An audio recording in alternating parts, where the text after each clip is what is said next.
Welcome, and thank you for tuning in. Today, we will discuss the re- the uh, the very recent passing. It's um it's been officially confirmed of Yahya Sinwar, a name that resonates deeply in both the Palestinian struggle and the broader context of resistance against oppression. Let me be clear. I was not a supporter of Sinwar. I wished to see him stand trial at The Hague alongside his former sponsor, Benjamin Netanyahu, for the cycle of violence and terror both symbiotically participated in. But his death, as tragic as it is, has also propelled him into martyrdom, much like the fate of Nat Turner, a man who also committed atrocities in response to the atrocities committed against him. A man born into a somewhat different context of oppression, but who shares the same revolutionary spirit. Nat Turner led a rebellion in 1831 against the institution of slavery, a system that had condemned him to a life of bondage from birth. Turner's revolt was not merely an act of personal defiance, but a moment of collective resistance against an institution that stripped millions of their basic humanity. His actions, like those of Yahya Sinwar, were born out of a deep understanding of the brutal system that shaped their lives' trajectory. Turner understood, as did Sinwar, that the oppressor would not relinquish power willingly. Their revolts may have ended in personal failure, but their legacies transcend those defeats.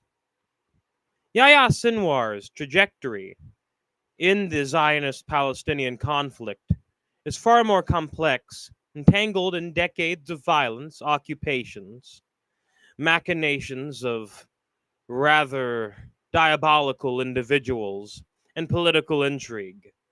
But like Turner, Sinwar will now be remembered for standing up against a system that he, as many Palestinians, viewed as fundamentally unjust. He has inherited the same kind of martyr status, not because of any single act, but because he dared to resist what seemed like an insurmountable foe, even if the means and methods of resistance are deeply controversial and unpalatable.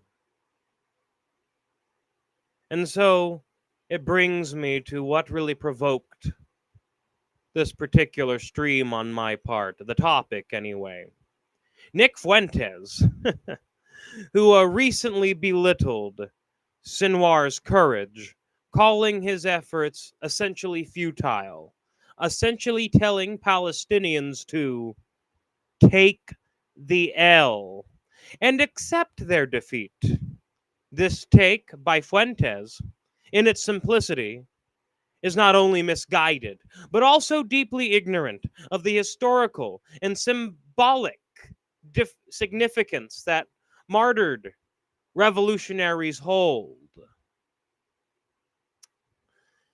He has a particular fondness for a martyred historical figure, as I do recall. So let's break this down besides that. Much like how Nat Turner's rebellion wasn't about immediate success, but about challenging the narrative of subjugation. Sinwar's actions, whether one supports them or not, are tied to a broader cause and effect. To dismiss them as futile ignores the very real grievances and generational injustices that shape all these figures, that inspire, just like Nat Turner did during the civil rights era and before and beyond. They're,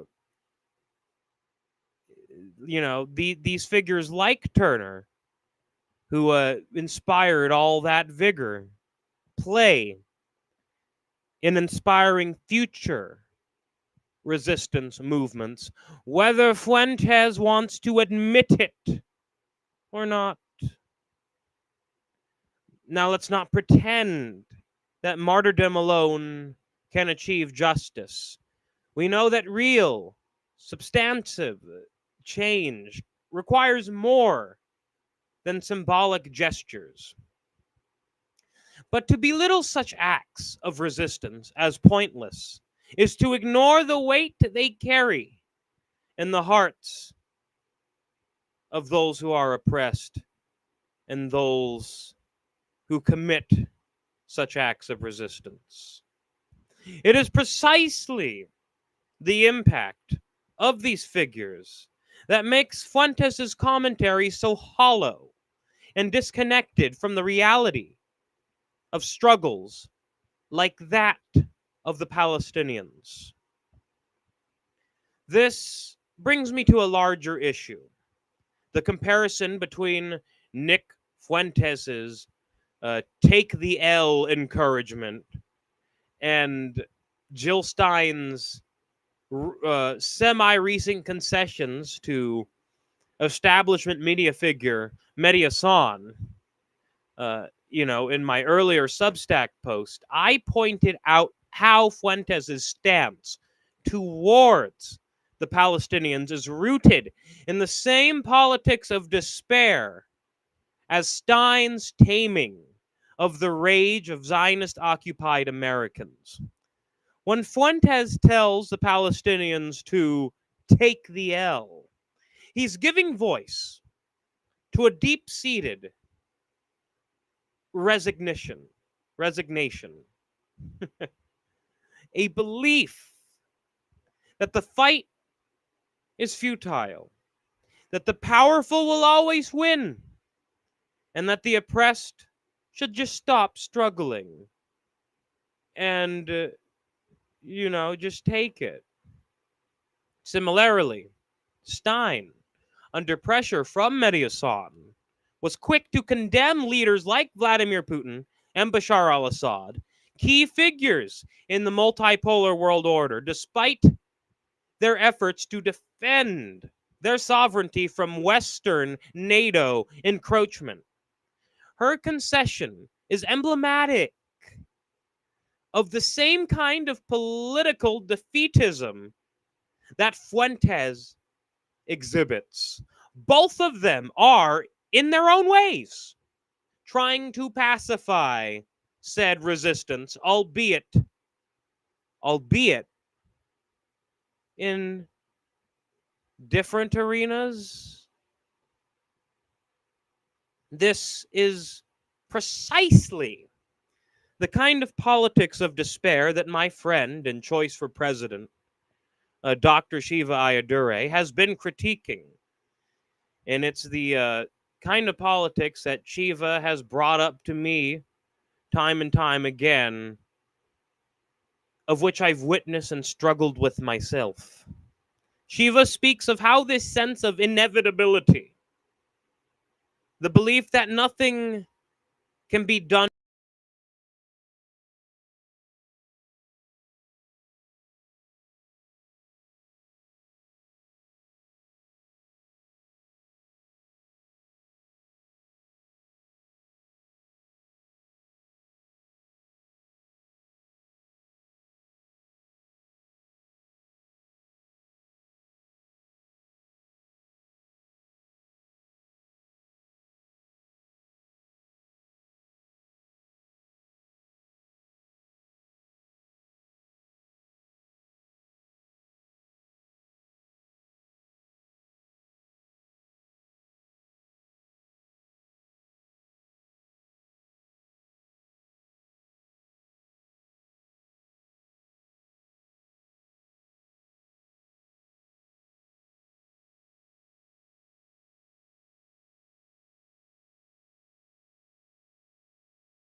And we are back. So we were having a few technical difficulties. But we're back, thank God, thank God. And really, I do take great issue with Nick Fuentes, uh, you know, dismissing Sinwar as a failure, you know, because that is to ignore the real grievances that have led to his martyrdom. And this brings us full circle from the politics of despair, from Fuentes telling the Palestinians to take the L to Jill Stein conceding to Mehdi Hassan. We see the broader trend of political voices encouraging us to accept defeat. And this is precisely what we must resist. As my friend and current choice and presidential candidate, Dr. Shiva Ayadure, often says, we must refuse to be pacified by those who tell us that our struggles are futile. To hold our noses and vote for Jill Stein, vote for Kamala Harris, vote for Chase Oliver, vote for Donald Trump. I will not hold my nose when it comes to my future.